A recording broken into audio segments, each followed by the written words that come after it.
अगर कोई आपसे पूछे कि इस दुनिया का सबसे फास्ट इंफॉर्मेशन प्रोसेसिंग सिस्टम क्या है, तो आप उसका क्या जवाब देंगे? अगर आपको आंसर पता है तो कमेंट करके हमें ज़रूर बताएं, और अगर आप नहीं जानते तो जवाब हमारी स्क्रीन पे आप देख सकते हैं। जी हाँ, ह्यूमन ब्रेन जो है वो इस दुनिया की सबसे फास्ट इंफॉर्मेशन प्रोसेसिंग सिस्टम है। हमारा जो दिमाग है वो हर समय हमारे एनवायरनमेंट से आने वाली अलग अलग तरह की इंफॉर्मेशन, चाहे वो साउंड की फॉर्म में हो, विजुअल्स की फॉर्म में हो, स्मेल की फॉर्म में हो, या फिर कोई और एनवायरमेंटल फैक्टर हो, हर तरह की फॉर्म में इंफॉर्मेशन को हर समय रिसीव करता रहता है और लगातार हमारे लिए उसकी प्रोसेसिंग करता है। आपको जानकर हैरानी होगी कि हमारा जो दिमाग है ना, वो किसी भी चीज़ को देख के, हमारी आंखें जिस भी चीज़ को देखती हैं उसे 13 मिलीसेकंड में प्रोसेस कर देता है। और इन सारे कामों को एफिशिएंटली करने के लिए, अच्छी तरह से करने के लिए, हमारा जो दिमाग है उसे 3 भागों में बांटा गया है। और वो भाग है fore brain, mid brain and hind brain. ये जो 3 हिस्से हैं ये अपना काम अब बड़ी खूबी से करते हैं और एक साथ मिलके करते हैं। हमारा दिमाग जो है उसी की वजह से, हमारे ब्रेन की वजह से ही हमारे शरीर के अलग अलग अंग और भाग जो हैं वो एक दूसरे के साथ मिलके काम करते हैं। अब हम लोग फटाफट से एक स्नैपशॉट लेते हैं कि ह्यूमन ब्रेन जो है 1 सेकंड में क्या कर सकता है। ह्यूमन ब्रेन हर एक सेकंड में 11 मिलियन बिट्स इंफॉर्मेशन, जो कि 260 मील प्रति घंटे की रफ्तार से चलती है, उसे 86 बिलियन सेल्स में से, जिसमें 10,000 अलग अलग तरह के न्यूरॉन्स होते हैं, उनमें से 1000 केमिकल रिएक्शन करके प्रोसेस कर सकता है। अब आप सोच रहे होंगे कि अगर हमारा दिमाग इतना फास्ट है तो एग्ज़ाम के टाइम ये बंद क्यों पड़ जाता है? उसकी वजह ये है कि हमारा जो दिमाग है, अगर हम लोग उसे एक वर्किंग यूनिट की तरह लें, तो वर्किंग यूनिट की तरह हमारे दिमाग को 2 कैटेगरीज में बाइफरकेट किया जा सकता है। वो है सबकॉन्शियस माइंड और कॉन्शियस माइंड। जी हाँ, सबकॉन्शियस माइंड और कॉन्शियस माइंड। हमारा जो कॉन्शियस माइंड है वो हमारे सारे दिमाग की पावर का, हमारी टोटल ब्रेन पावर का सिर्फ और सिर्फ 5% है। उसके अलावा जो हमारी ब्रेन कैपेसिटी का 95% शेयर है वो सारा का सारा हमारे सबकॉन्शियस माइंड के कंट्रोल में है। आज मैं आपको हमारे सबकॉन्शियस माइंड के बारे में 6 बहुत ही इंटरेस्टिंग फैक्ट्स जो हैं वो बताने वाली हूँ। So the first fact is your subconscious mind controls your behaviour. जी हाँ, हमारा जो बिहेवियर है, चाहे वो हमारी स्मेलिंग सेंस हो, हमारी हार्ट बीट हो, या हो हमारी डाइजेशन, ये सारी चीज़ें जो हैं ये हमारा सबकॉन्शियस माइंड कंट्रोल करता है। और हमारा सबकॉन्शियस माइंड जो है यहीं पे आके नहीं रुक जाता, ये हमारा अलग अलग चीज़ों के प्रति जो नज़रिया है ये उसे भी इफ़ेक्ट करता है। दूसरा फैक्ट, हमारा सबकॉन्शियस माइंड जो है वो हमारी बॉडी को अटैक करता है। जी हाँ, देखिए, समय समय पे हमारा कॉन्शियस माइंड और हमारा सबकॉन्शियस माइंड वो आपस में एक दूसरे से कम्युनिकेट करते रहते हैं। लेकिन कई बार क्या होता है कि हमारा जो कॉन्शियस माइंड है वो हमारे सबकॉन्शियस माइंड की बात सुनने से मना कर देता है। तो उस कंडीशन में, क्योंकि हमारा सबकॉन्शियस माइंड हमारी ब्रेन कैपेसिटी का 95% पोर्शन यूज़ करता है, तो वो हमारी बॉडी के ऊपर कोई भी सिम्टम्स जो है वो प्रोड्यूस कर सकता है, चाहे वो रैशेस हो, हेडेक हो या बुखार हो। असल में क्या होता है कि कई बार जब हमारा सबकॉन्शियस माइंड जो है वो कोई भी खतरा महसूस करता है और हमारे कॉन्शियस माइंड को ये बात बताने की कोशिश करता है, तो कई बार हम लोग जानबूझ के कोई रिस्क ले लेते हैं।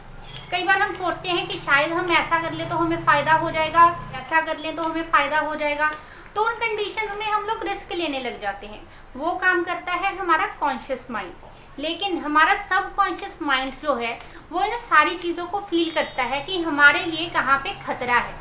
तो हमारा सबकॉन्शियस माइंड हमें उस चीज़ को करने से रोकने के लिए कुछ भी कर सकता है। किसी भी हद तक हमारा सबकॉन्शियस माइंड चला जाता है हमें कोई भी खतरनाक कदम उठाने से। उसके बाद हमारा जो सबकॉन्शियस माइंड है वो अनदेखी चीज़ों को भी महसूस कर सकता है।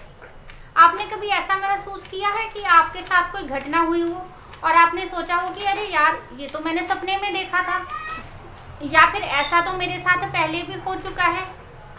तो वो जो काम है ना वो भी हमारा सबकॉन्शियस माइंड ही करता है। हमारा जो परसेप्शन होता है, दुनिया देखने का नजरिया, उसे हमारा कॉन्शियस माइंड जो है कंट्रोल करता है। लेकिन वहां पे भी हमारा जो सबकॉन्शियस माइंड है वो दुनिया को लेके हमारे परसेप्शन को ही नहीं बनाता, बल्कि उस परसेप्शन को प्रोसेस भी करता है फ्यूचर यूज के लिए।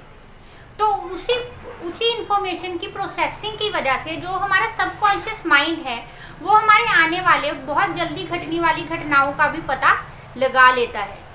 देखिए, हमारा जो दिमाग है, अगर हम लोग उसे सबकॉन्शियस और कॉन्शियस माइंड के तौर पे देखें, तो हमारा जो कॉन्शियस माइंड है, कॉन्शियस माइंड की अप्रोच जो है किसी भी चीज़ को लेके बहुत नैरो है। कॉन्शियस माइंड का मतलब क्या है कि मान लीजिए हम लोगों ने कोई किताब पढ़नी है, अगर हम उस किताब को पढ़ रहे हैं, सिर्फ एक ही चीज़ पे ध्यान दे रहे हैं, तो वो काम करता है हमारा कॉन्शियस माइंड।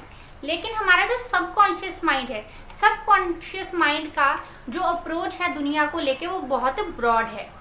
हालांकि हमारे सबकॉन्शियस माइंड की जो इन्फॉर्मेशन ये रिसीव करता है वो उतनी ज़्यादा डिटेल नहीं होती, और ज़रूरी नहीं कि वो हर सिचुएशन में करेक्ट ही हो, लेकिन फिर भी हमारा जो सबकॉन्शियस माइंड है ज़्यादा डिटेल्स इकट्ठी करता है हर चीज़ के लिए।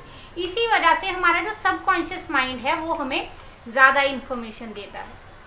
पांचवी चीज़, हमारा जो सबकॉन्शियस माइंड है उसे एब्स्ट्रैक्ट चीज़ें बिल्कुल भी पसंद नहीं है। जी हाँ, हमारा जो सबकॉन्शियस माइंड है वो बादलों में पैटर्न नहीं ढूंढ सकता।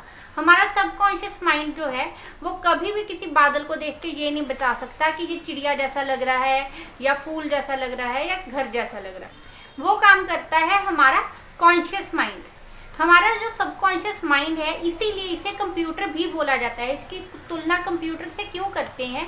क्योंकि ये स्ट्रेट और स्ट्रॉन्ग जो कमांड्स हैं, स्टेटमेंट्स हैं, उनको आसानी से समझता है। लेकिन अगर हम लोग इसे बोलें कि खुद से कोई पैटर्न बना लो, तो वो काम जो हमारा सबकॉन्शियस माइंड है वो नहीं कर सकता। लास्टली, हमारा जो सबकॉन्शियस माइंड है वो टाइम को नहीं समझता। जी हाँ, आपने अक्सर देखा होगा कि कई बार आप बहुत परेशान होते हैं, रात को सोने से पहले भी आप जो है किसी खास चीज़ के बारे में सोचते रहते हैं, और जब आप सुबह उठते हैं ना तो उस चीज़ का सोल्यूशन आपके दिमाग में अपने आप आ जाता है। अब ये कैसे हुआ? ये हुआ with the help of subconscious mind. हमारा सबकॉन्शियस माइंड जो है ना तो वो टाइम को समझता है और ना ही कभी भी रेस्ट करता है। हर एक टाइम हमारा सबकॉन्शियस माइंड जो है वो काम करता रहता है। जब हम सोते हैं तो हमारा सबकॉन्शियस माइंड जो है उसकी एक्टिविटी और भी ज़्यादा इंक्रीज हो जाती है। अक्सर आप किसी से पूछें कि उसने सुबह क्या खाया था, तो उसको वो चीज़ याद नहीं होगी, लेकिन उसे 10 साल पुरानी कोई बात याद हो सकती है। ऐसा इसलिए क्योंकि जो हम खाते पीते हैं ये हमारे सबकॉन्शियस माइंड की एक्टिविटी है। हमारा सबकॉन्शियस माइंड जो है ये तो याद रख लेता है हमने खाया था, लेकिन क्या खाया था इतनी डिटेल में ये याद नहीं रख पाता, क्योंकि उसे सुबह शाम दिन का अंतर नहीं पता। तो इसीलिए ये जब हम पढ़ने बैठते हैं या एग्ज़ाम देने बैठते हैं ना, तो दिमाग बंद पड़ जाता है, क्योंकि ज़्यादा तो हमने अपने दिमाग का जो पोर्शन है सबकॉन्शियस माइंड को लगा रखा है, और हमारा जो कॉन्शियस माइंड है वो सिर्फ और सिर्फ 5% है। लेकिन इसका मतलब ये नहीं है कि आप पढ़ नहीं सकते, आप ज़्यादा मार्क्स नहीं ला सकते।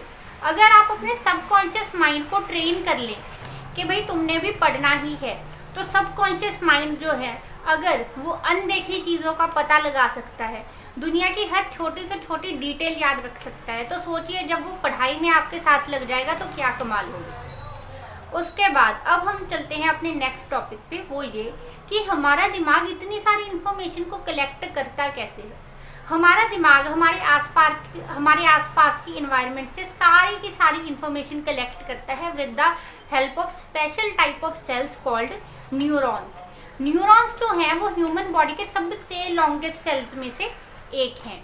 जो एक न्यूरॉन है उसकी अगर आप स्ट्रक्चर की बात करें तो उसे आप 4 पोर्शंस में बांट सकते हैं।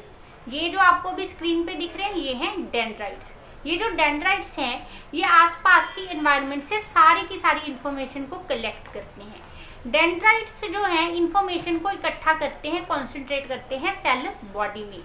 सेल बॉडी से इंफॉर्मेशन ट्रांसफर होती है एक्सॉन में, और एक्सॉन के एंड पे लगे हुए हैं एक्सॉन टर्मिनल्स, जो कि या फिर टर्मिनल नॉब्स। जितने भी न्यूरॉन्स हैं ये एंड टू एंड हमारी पूरी बॉडी में लगे हुए हैं, एक न्यूरॉन के पीछे दूसरा न्यूरॉन। अब अगर हम लोग एक्सॉन के स्ट्रक्चर की बात करें तो एक्सॉन के थ्रू ही सारी की सारी सिग्नल ट्रांसमिशन होती है। एक्सॉन के ऊपर माइलिन शीट चढ़ी होती है। ये जो माइलिन शीट है इसका वही काम है जो हमारे घर की बिजली की तारों में प्लास्टिक कवरिंग का होता है।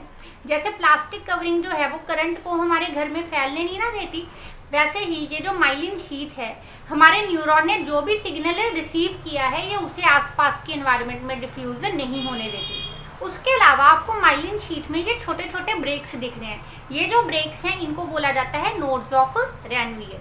अब ये जो नोड्स ऑफ रैनवियर हैं ये वैसे ही हैं जैसे कि मान लीजिए ये जो नोड्स ऑफ रैनवियर हैं ये एक तरह से लूप होल का काम करते हैं। लूप होल कैसे कि कोई सिग्नल जो है जिस स्पीड से वो जाता है ना उससे भी ज़्यादा फास्ट हमने ट्रांसमिट करना है बॉडी में।